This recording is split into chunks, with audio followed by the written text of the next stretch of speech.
Hey, my name is Sarah and welcome back to another episode of Talking Fast. Alongside me, just like every week, is manager Jacob, but it's a special day because the day we are recording this is Jacob's birthday. Yay! Sarah, Happy birthday! birthday! Thank you, and thank you for bringing in cookies. By the way, Okay, well, you just spoiled that. I was gonna bring them out. Oh, were you? Okay, well, I mean, you already saw them. You already saw them. You know, Craig's cookies. Avi, you love cookies. Dive in? Yeah, we have to. Okay, wait for people listening. ASMR. There's a brown paper bag.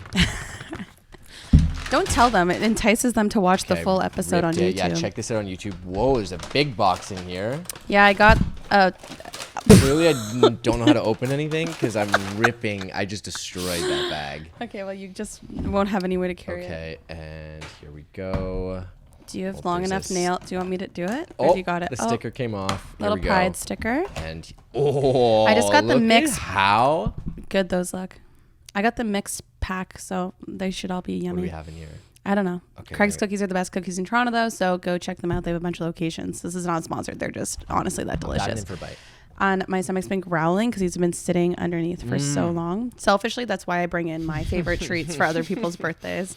Delicious. The regular, I think this is the regular like chocolate chip. It's so good. What do you got? Whoa, I don't know. I think it's like a s'more situation, but also I whiten my teeth and my teeth are hella sensitive right now, so this actually kind of hurts. How did you do that? How did I whiten my teeth? With white strips. If people will remember, one of my like life-changing things from the previous episode or a couple episodes ago was that I booked the dentist and I went and I did it. Did they whiten your teeth? Oh, I just spit everywhere. No, they didn't. Whiten your they teeth? didn't because I got a cleaning and then I got 2 cavities filled, which ended up being 4 cavities because there was a couple of spots in each tooth. I know, which was a whole ordeal. But I'm like, okay, I'm interested in it, but I didn't do it at that point. I just used whitening strips. Okay. Honestly, was influenced by Jules the lawyer. She did it, and like pre her doing the ad, she had like shown me how white her teeth got when she just did it consistently for 2 weeks, and it was life changing. Is So it a I'm gonna strip do a day kind of thing, or like strip a day. That's what you're supposed to do. I think everyone buys whitening strips and just does them like once in a while, but you're supposed to do them every single day. Okay, because I want to, if I'm going out or something like that, and I want if I'm about to appear on Talking Fast, the video version, I want the pearly whites, but I typically don't have the patience. I'll just like throw on a strip and hope for the best. So what are you drinking then to ensure that you continue to have pearly whites? Well, apart from craving a glass of cold milk right now to go with this cookie that I've sat to the side for the time being, it's warm weather, Sarah. It's the time for picnics and whatnot. I am going with, do you know Calypsos? Yeah, like the lemonades. Yeah, they're in like, the jar bottles, right? They're lemonades, but they're so much more. They're like a classic Max Milk pickup. Yes, it's like if I'm going to walk into a convenience store, I'm going Calypso or I'm going Arizona iced tea. And this week, it's Calypso. I've been having a lot of picnics, spent a lot of time outside. Maybe next week's Arizona iced tea. What about you? What are you drinking? Margaritas. I took Jacqueline's recipe. We talked about it on her episode of Talking Fast, and she uses maple syrup in them, and it's been bomb. I made a margarita board, like a DIY. Like I cut up all the jalapenos. I had like rosemary, cucumbers. Like people could put whatever they wanted in their margaritas, and it was a hit. I saw this. I saw that on your socials, and I was like, you know what? Not a huge fan, like I said, but maybe I'll give it a shot because it looks pretty good. You're not a huge margarita fan? No, I'm a big tequila fan. And that's where it comes from. So. That's I did not know this. I know, because margaritas seem fun, and your whole spread made it seem fun. Yeah, and I was like, you know what? Maybe I'll try it again because I'm trying to have fun. I'm sure you could do it with a gin and soda. I don't know. What are we reading and watching this week, Sarah? So you talked about Jury Duty when you illegally watched it with a VPN a few weeks ago, and then you were like, "Hush, hush, we can't talk about it." But then they put it on Amazon literally a week later. So shout out to Amazon. I still pay for my Prime membership. Yes, but just sometimes you just really want to watch Jury Duty. That was great marketing. So, anyways, watched Jury Duty, loved it, loved Ronald. He's such a sweetheart. And also just my production brain loved that the last episode was all about how they did it. I know. And like the whole behind the scenes and how there were so many hidden cameras and how long they were actually there for and how they had to pivot. Gave a little legitimacy to me in my mind because I'm like, whoa, they have so many angles. I agree. And it seems that there's a lot of kind of like hijinks happening all the time that I'm like, how does this guy buy it? But that episode or segment of the episode gave a lot of background. It explains everything. So go check it out on Prime Video, Jury Duty. It's like so funny. And it's a great like watch with like a partner or something. Like you'll both have some laughs and stuff. And everyone has like their favorite character. Exactly. And totally. How about you? What are you watching? Okay, well, I tried to binge it before this episode that we were recording because the finale was last night. I've said it a few times before, still watching Succession. And the finale was last night. I got up. I was a couple behind. So I got up until the final episode. And just before recording this, I had like an hour and a half before I had to leave. Yeah. And I started the episode, and it's an hour and like 28 minutes and 30 seconds long. I was like, I can't fit that in with the rest of what I have to do. So, I mean, the last few episodes leading up to the finale, amazing. And, you know, I'm excited for this. I got asked at work 5 times by 5 different people today, Sarah, do you watch Succession? Because everyone just wanted to talk about it. And Yeah, I kept saying, no, I don't have Crave. I'm glad that we record these not live, because I've avoided spoilers the entire day. That's true. Okay, and finally, what are we listening to this week, Jacob? Okay, Lewis Capaldi, he's got a new album, came out a couple weeks ago. I'm a big Lewis Capaldi fan. Okay. I haven't done his Peloton ride yet, but we were talking just a little bit ago about this. I want to do it. I'm going to do it. But I listened to the album. I was like, you know what? This is a good album. I saw him. I don't know what he posts. He's so good on social media, The best. He was posting like, these idiots bought it. I just made the same album for a second time, and they're eating it up. And I'm like, you know what? You're not wrong. But that's what you're supposed to do. Like, it's what's successful. Exactly. I want Lewis Capaldi bangers, and he's delivering Lewis Capaldi bangers. So. Shout out Universal Music. They sent me a bucket hat to promote his new album, and a sweater, and a tote bag. I got to go home and check my mail, I guess, because I didn't. Yeah, I'm sure it's definitely coming. What about you? What are you listening to this week? My Eras Tour show is only 3 weeks away, and I'm anxiously excited about it. It's just so much build up, right? Yeah. So I am in my Eras era where I'm listening to the set list. I know the set list. I've known it forever, so I don't care. And I have my list of what songs I want as my surprise songs.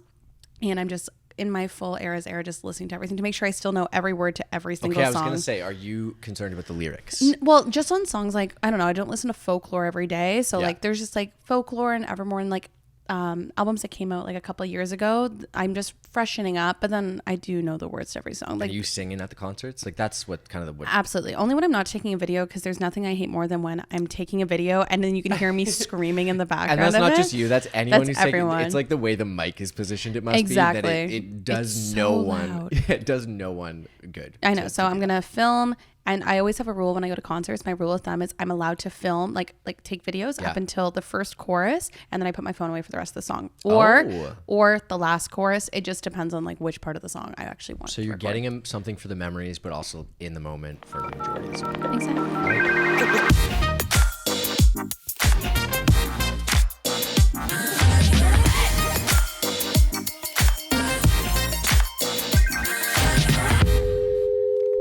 Today we're joined by Cassie Day, founder of All Day Fit. She's a creator. She was a reality TV star, someone that does it all, and also has assured me you speak as fast as I do, which is why you're great for the podcast. Thank you so much for coming on Talking Fast.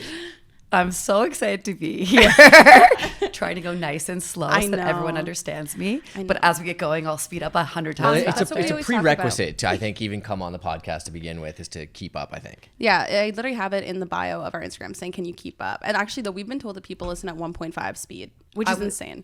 I was just going to say that I listen to podcasts on 1.5, but people have told me previously they have to put me on 1 always. Yeah, see, that's what I assumed I would be at too. So let us know in the comments after this episode what speed There's you want. There's got to be someone who's like 0.5 as well, like slowing it down too for this Today one. At work, actually, I was watching a video, and I always watch videos I have to review on double speed because I was like, I'll find an error at double speed. And I like pulled my headphones out and I go, it's on double, and I actually wish they were talking a bit faster right now. And someone's like, not everyone's brain works the same way as you, but it's just like going at a mile a minute. So you're the founder of All Day Fit. Do you want to just like let our audience know what All Day Fit is? Because I think a lot of people in like Toronto and that community knows about you and what All Day Fit is. But for all of our other Canadian listeners and everybody else out there, what is All Day Fit? I would love to. So All Day Fit is a fitness community here in Toronto. I founded the company 7 years ago. That's crazy. I know. We're about to turn 7 in June. I don't understand. I blinked and it was here. Huge. We focus on predominantly strength training, and our mission is really to help everybody make fitness a consistent part of their life. I think a lot of people struggle with the starting and stopping their whole life. So it's very much from taking fitness this short-term 30-day challenge or 2-week challenge and making it something that you do for the long haul to really help not your today's self, but your today's self and your 80-year-old self. That's why I've always loved your content since following you, is because you make it feel very like accessible and not scary. And you just have like a very like good energy about you, which makes it feel like, oh, like I could do that as well, which I think is a really good message to be sending about your brand as well, just so you know. Huge compliment. Thank you. Of course. But is having a fit lifestyle, and has that always been something that's been ingrained in part of your life? Oh, big question. So fitness, yes, because I'm an athlete. I played hockey my whole life. Same. So ice hockey? Yeah, dude. I played, like, I mean, I got 7 concussions and wasn't allowed to play hockey anymore. But yeah, Cameron's been trying to get me to play. Cameron's been trying to get me to play forever, but like I haven't played in years. Can you coach? I took 10 years off and I went back. Okay, I'm on year 9 off. I did play 1 year of rec league in university, but yeah, Cameron's been trying to get me to come forever. Okay, now you have 2 of us. I'm now gonna have to be getting messages firing from both. Yes, I got my first injury 6 weeks ago. Oh no! In my whole career, yeah, it was the worst. Wow! In your whole career, yeah. So you played ice hockey your whole life. Played ice hockey my whole life, and then when I started university, I guess like when you're playing high level hockey, your whole life is that. Yes. And when I went into university, I was like, I think I'm ready to hit pause on this and try something new. And when I transitioned into university, I didn't replace hockey with anything. I wasn't realizing 2 huge things it was doing for me. 1, my physical and mental health. And then 2, also like the social team dynamic that I was getting from that. For sure. So when I started in university and I kind of didn't replace that with anything, I noticed my mental health started to go down. And it was quickly, like in my first 6 months, I realized that the gym was going to be my new place. So this was 2010. I started strength training. And it's pretty wild to say that since 2010, I have consistently been in the gym 3 to 4 times every single week. Oh my God. So if there's one thing that I can do and I can do really well, it's consistency. And that's why All Day Fit is really built around consistency, because it's been such a rock in my life that has like really helped me live the best life possible. How do you, so for someone like myself, when you're looking at fitness, especially strength training, and you're looking at like, I think a common misconception that you kind of alluded to as well is that a lot of people are goal oriented or looking at a 30-day challenge or something like that. But if you're looking to work with a new client, where does that motivation come from? How do you teach motivation, I guess, to change the perception from, okay, I'm going to do this until I accomplish X to this is going to be a practice that's going to be a part of my life from here on out, hopefully? So at All Day Fit, a big part of what we do in our programming is actually help you connect your training to what's happening outside of the gym. Because everything you do inside of the gym affects outside. Of course. Your sleep, your stress, your nutrition, your connection, your relationships, your sex, everything. And then vice versa, those things also affect your performance in the gym.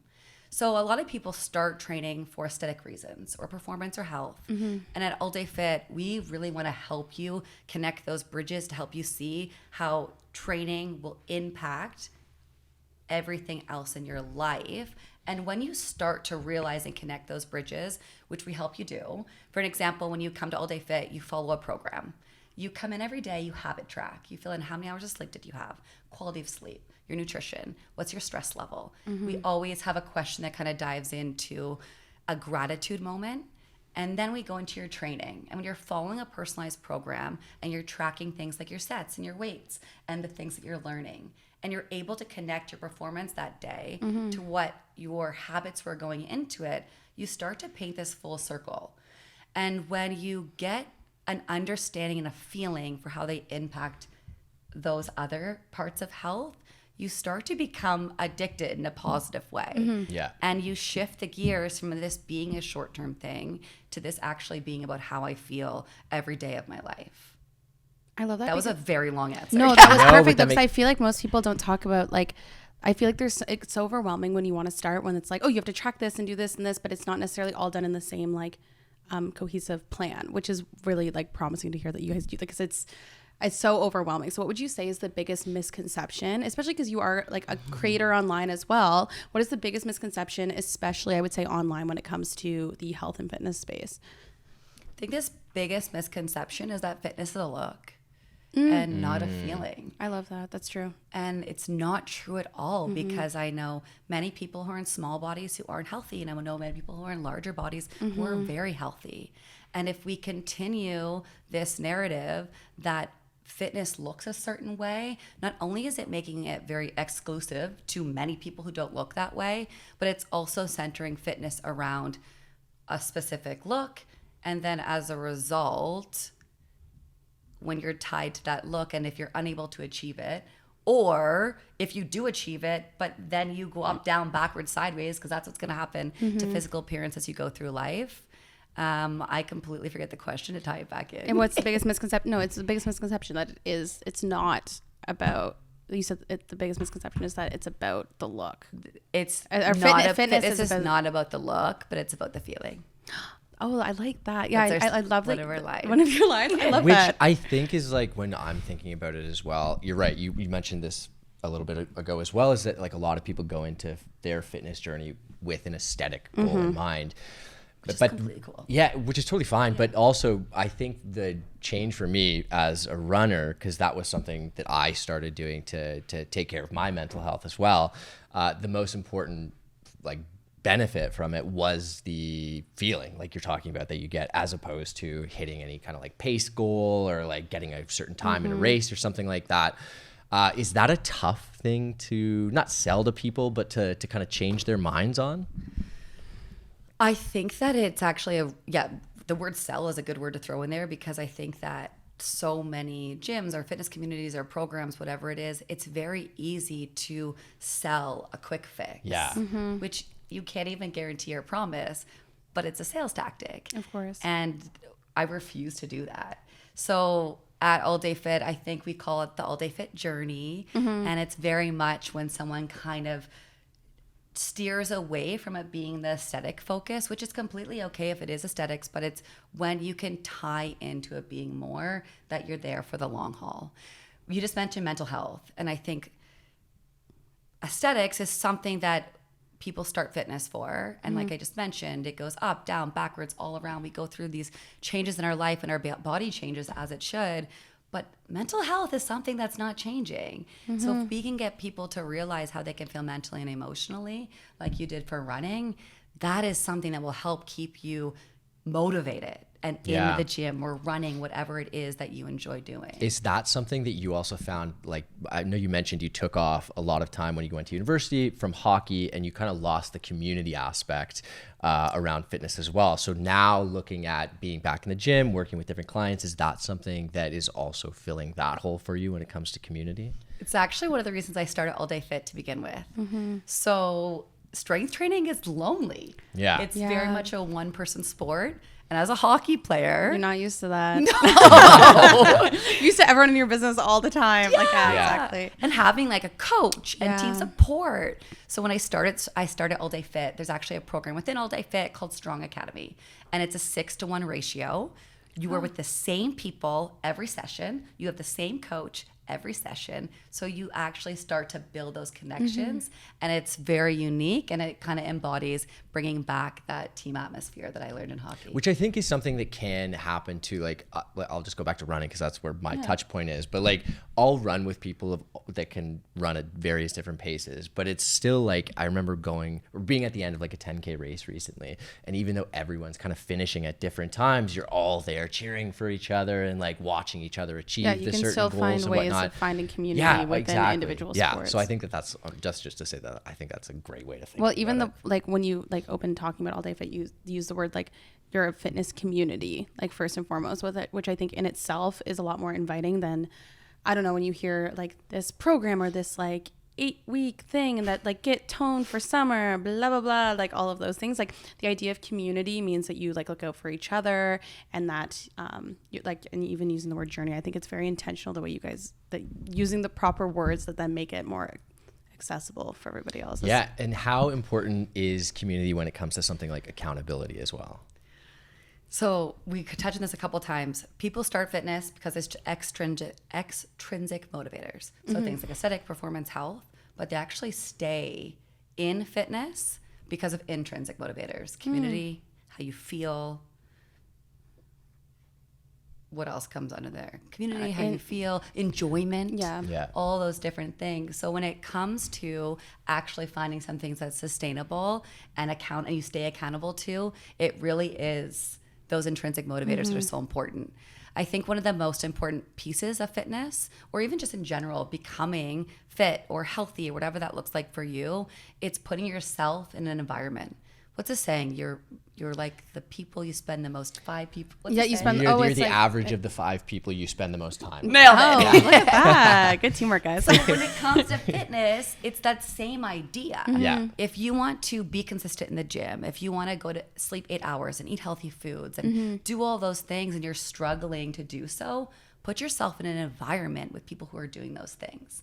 And that's where I think community comes in. It's finding a community that aligns with your values so that you can create that space to continuously show up and be the person that you want to be. And I know it, like, even when I go like drop into like random like fitness classes or whatever in the city, I always like look to the people that are clear. Like if you're in like a spin class, there's like the front row girls that like always go to that same studio, and like the instructor knows them and everything. Like honestly, as an onlooker, you're like, oh my gosh, like that's so cool. Like they all know each other and everyone in the class knows each other. And I'm always like a little bit envious of those communities, and I think that it makes sense that would be like how people then become like dedicated to something even more so. So Sarah, you just mentioned kind of like the ingrained spin class as an example, you know, the front row people, which is for me a little intimidating. I've always wanted to be a front row person. Yeah, well, I mean, I think you can be a front row person. Okay, this is what we need. How do you tell someone they can break through that and join the community and that how you're do they building? start? Yeah, and make it a little bit of an easier transition to someone who hasn't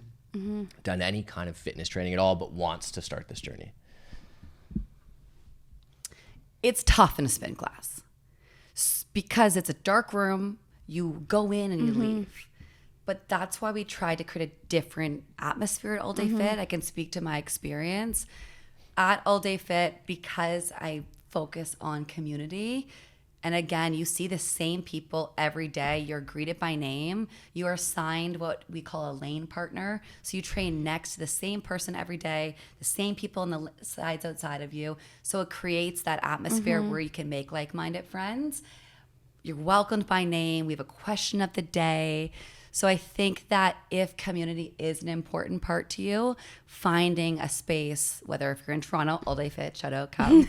But if you're not, finding a space that is more small and community focused is a good way to do so. I love that. I mean, I'm sold. I'm about to message you after this.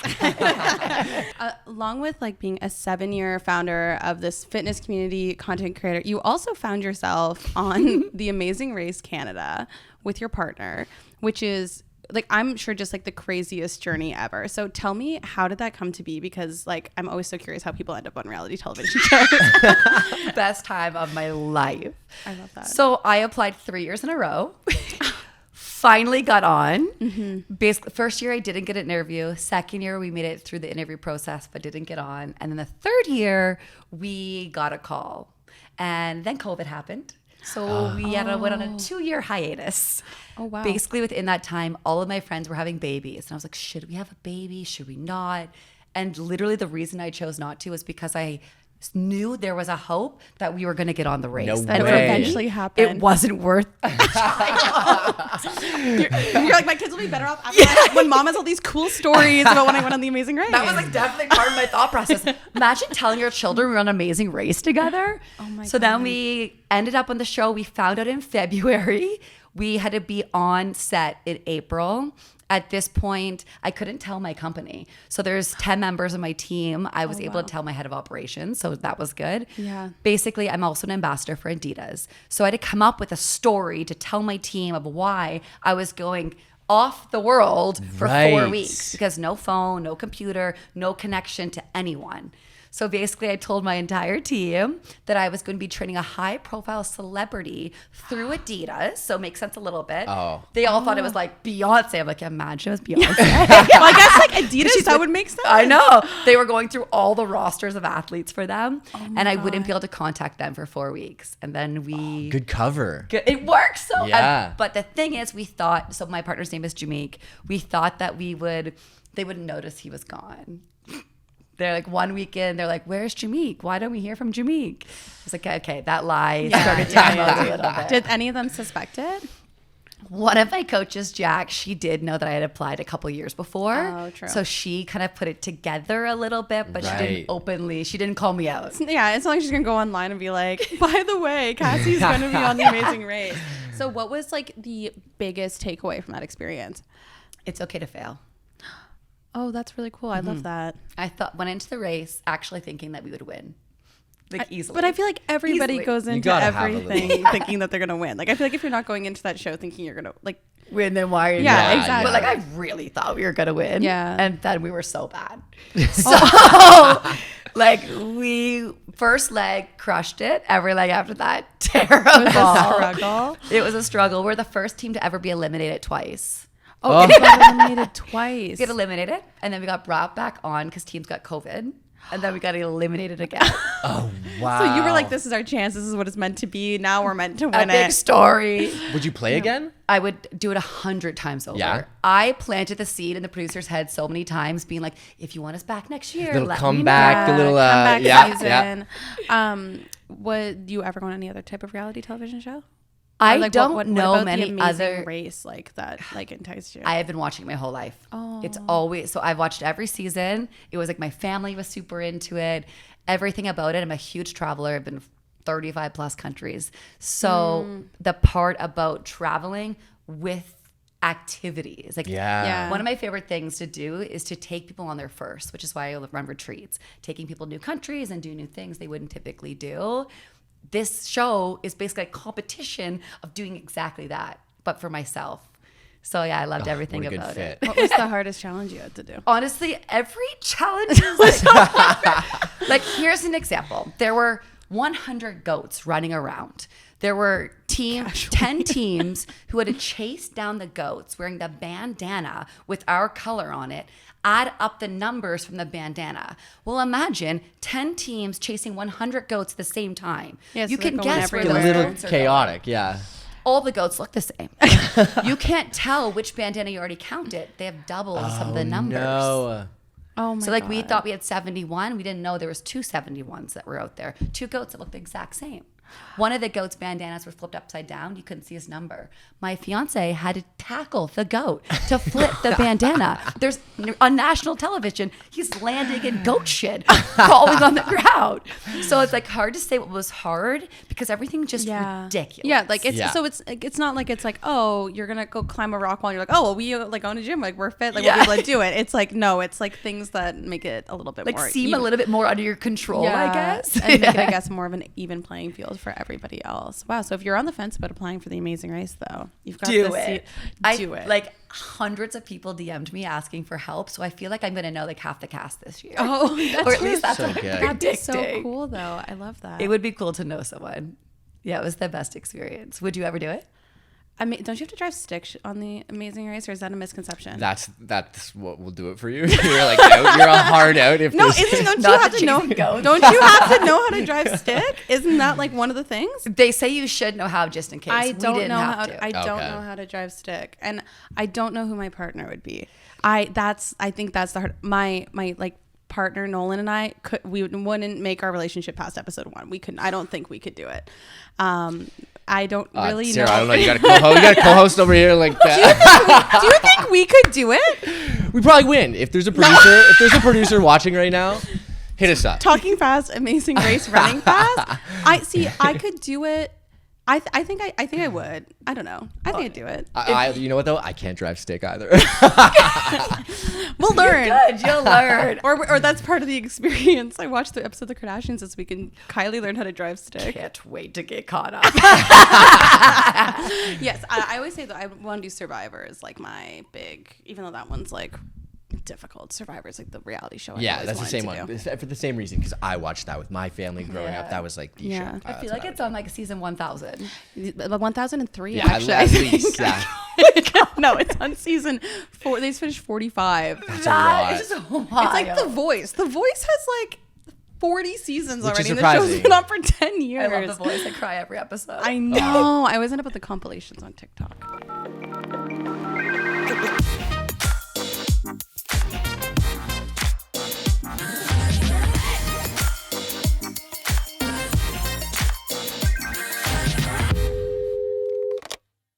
Welcome back to our voicemail segment where every single week we answer random questions, we give advice. Sometimes you ask us what our favorite ice cream flavor is, and sometimes you ask us the meaning of life, everything in between. Today, Cassie, you are going to answer some questions with us. Are you ready? I'm ready. And just a reminder, if it's not the meaning of life. It's not. And just a reminder, if you want to ask questions for our voicemail segment, you can email us at talkingfastshow@gmail.com or follow us on Instagram at talkingfastshow.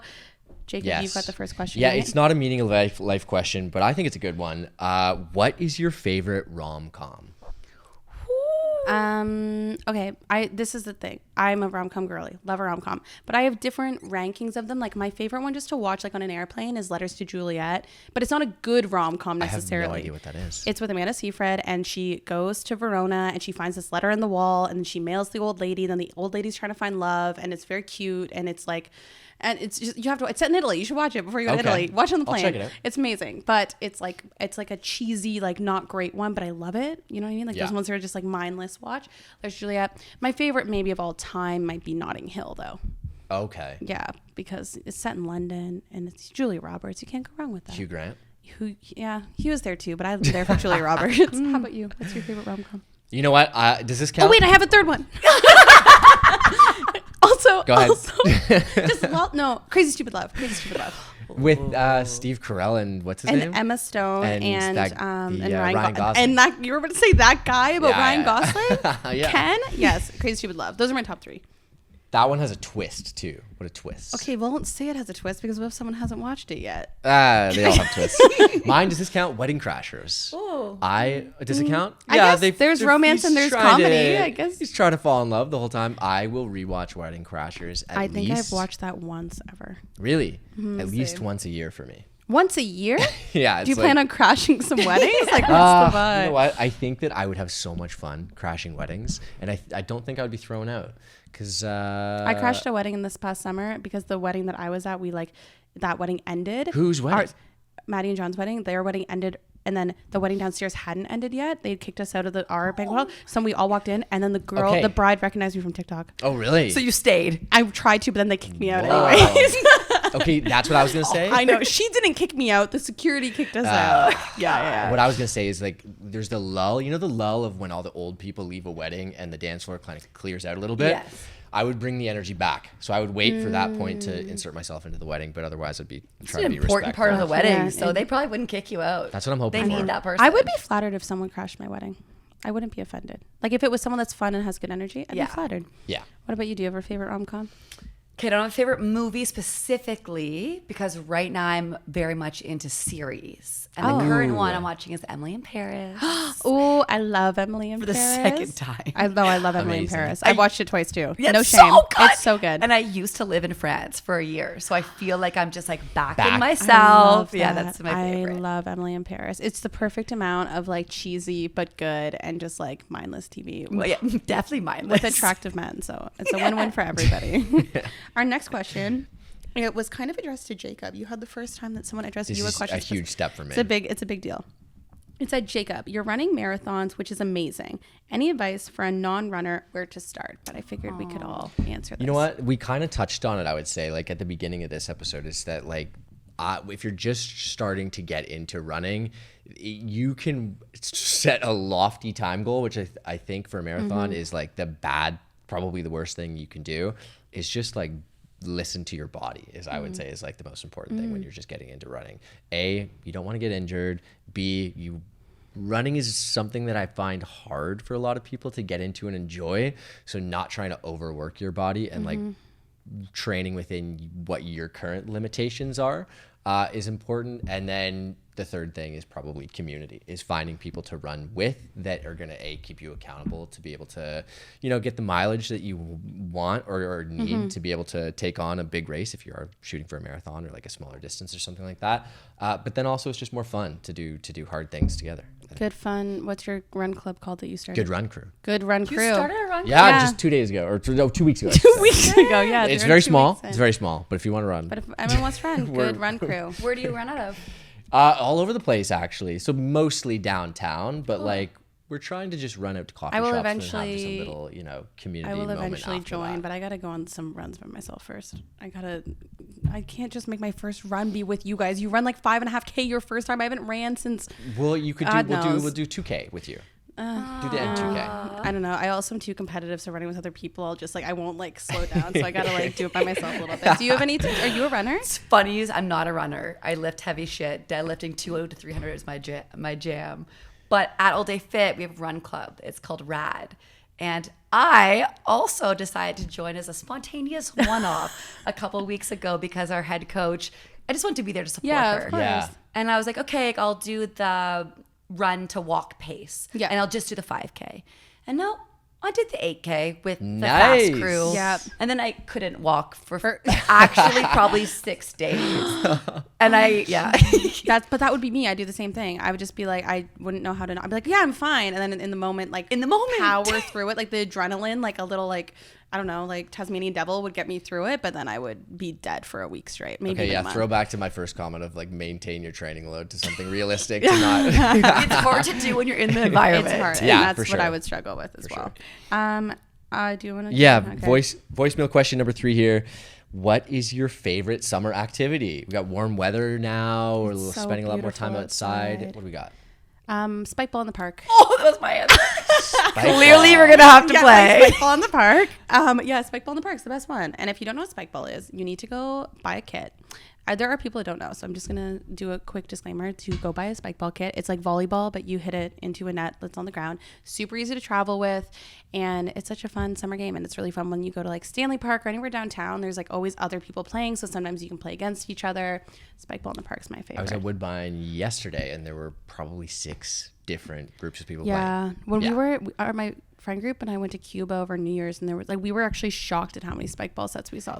Cuba, just all the tourists had brought them to play. Wow. It was crazy.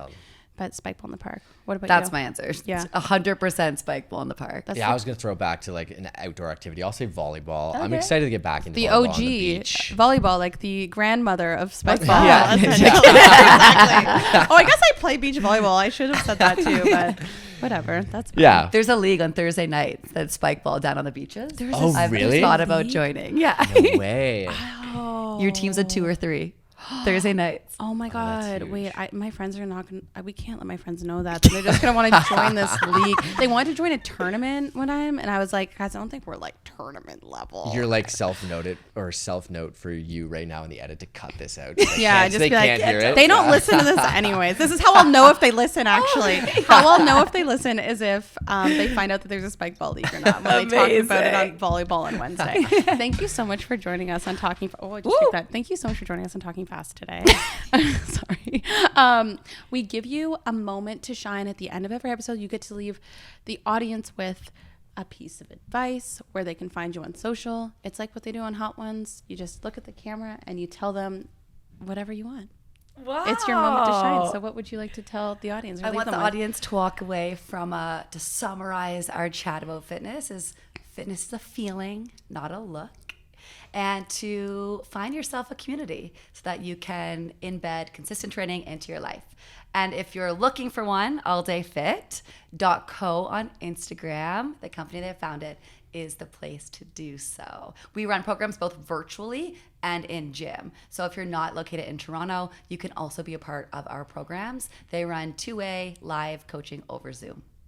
I love that. Thank you so much for joining. Thanks for having me. I love people who can speak my speed.